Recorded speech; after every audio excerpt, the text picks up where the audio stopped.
Good evening, citizens of Butte-Silver. I'm your Chief Executive, Matt Vincent, and this is the second edition of Chief Chat.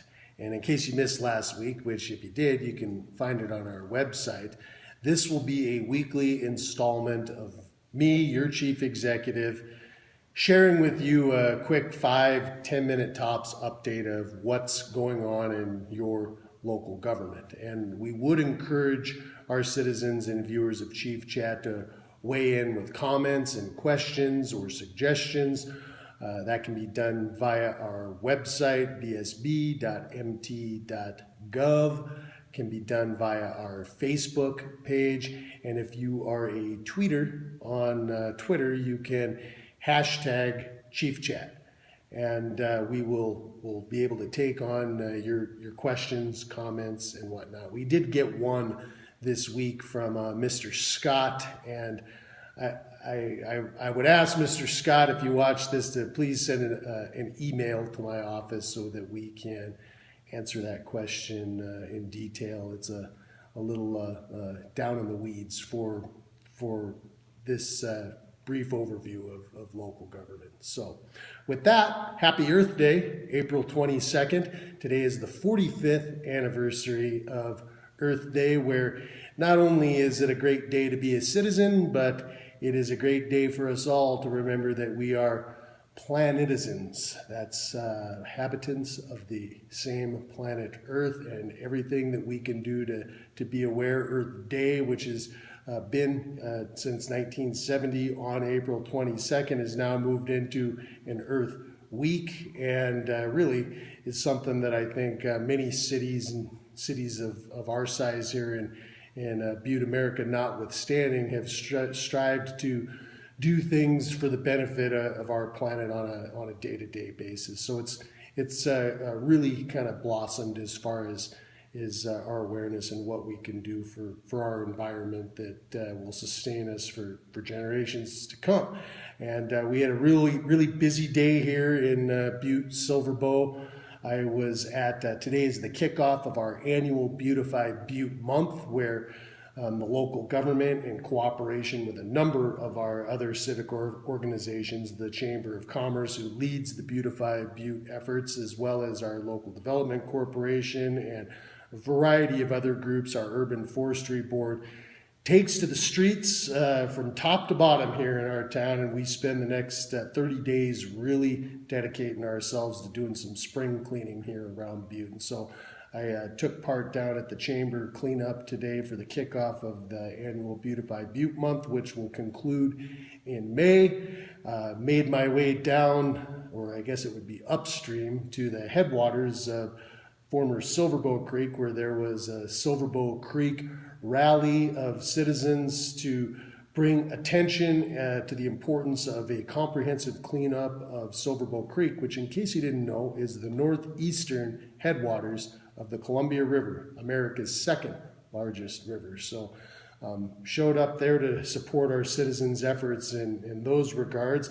And before I got up here and sat in this chair to speak with you tonight, my last stop was at the Finland Hotel to take in the Montana Wilderness Association, which had a gathering here in town tonight. And so those are just three little things that were going on today. There were probably other things going on at our schools today with various cleanups.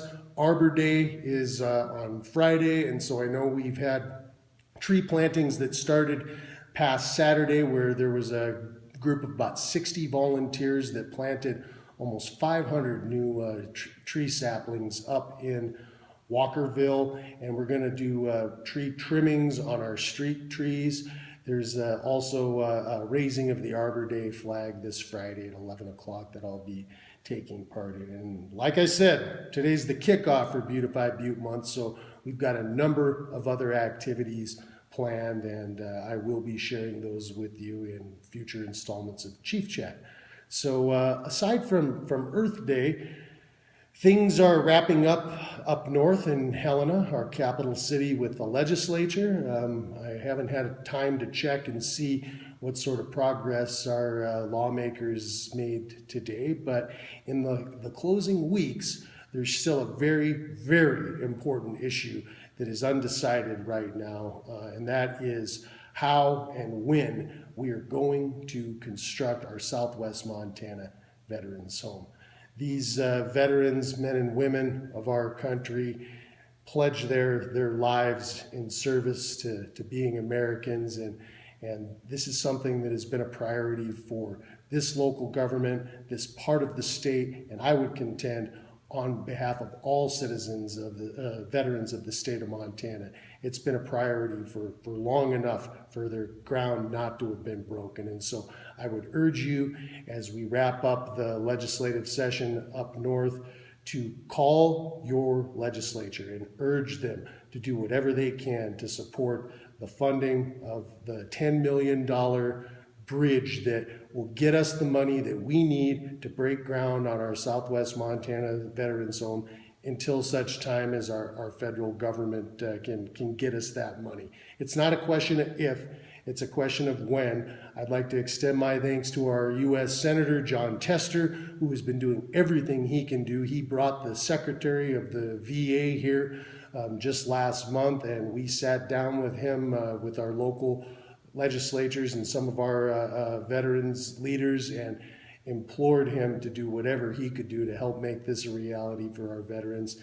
At this point, we're continuing to fight the fight, but I urge you as your citizens to contact your legislator and get them to do what they can. And if you happen to know any fellow Montanans over in the Bitter at the chair of the House Appropriations Committee from Hamilton, Nancy Balance, she could use a call or two supporting this as well. This is not about Butte. This is about Southwest Montana. This is about Montana. This is about Americans who serve their country. And I think Ms. Balance needs to be reminded of that. And let's get this done on behalf of Southwest Montana and our veterans. So with that, I think in honor of Earth Day, my background as an environmental scientist and educator, I would like to share with you a little bit of the timeless classic by Dr. Seuss, The Lorax, which was actually released 45 years ago in honor of this date. And there's been a major motion picture animated that's been released on this. You may remember some of the starring characters aside from the Lorax, such as the truffula trees and the old Onceler, who nobody ever sees because he lurks in his lurkum, cold under the roof. But this is a great book. I would love to read it in its entirety, which I could probably do without really looking at the pages, but because I am a man of my word and going to try and keep this Chief Chat to a short installment, I would just like to kind of go through the fact that it's a story that's not unlike what we've been through here in Butte and in many other places in the world, where industry came in and without paying attention to what the long-term impacts were that were taking place on the environment, because they were serving things such as the profits of shareholders, or in the case of Butte, the needs of an entire nation in industrialization. The impacts that took place on our environment were long-standing. And really, we've figured it out here in Butte as good, if not better, than any place else. But at the very end of this book is a little bit of a call for awareness, if not action, by the Onceler to the young boy who comes to hear the story of the Lorax. And he's wrapping up the story, he being the Onceler, and we're here to look at what is left of the Thneed factory. And there's this spot where the Lorax once stood, just as long as it could before he lifted and taken himself away. And as the Onceler completes his story, he reflects on what might have been meant. And I think it's something that can be a reminder for all of us to be better planetizens as we move forward and teach our children to live in sustainability of our planet.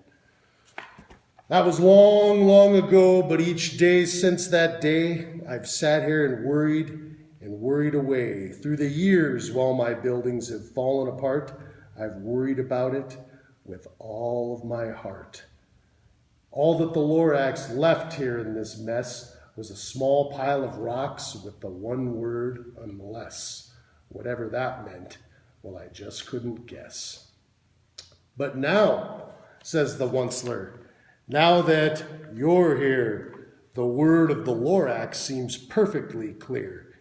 Unless someone like you cares a whole awful lot, nothing is going to get better. It's not. So with that, I bid you a second installment of Chief Chat. I urge you to go out and be a good citizen, and on Earth Day, just take it all in. Plant a seed, even if it's the seed of a good thought. Do a good deed, and we'll see you next week. Thanks.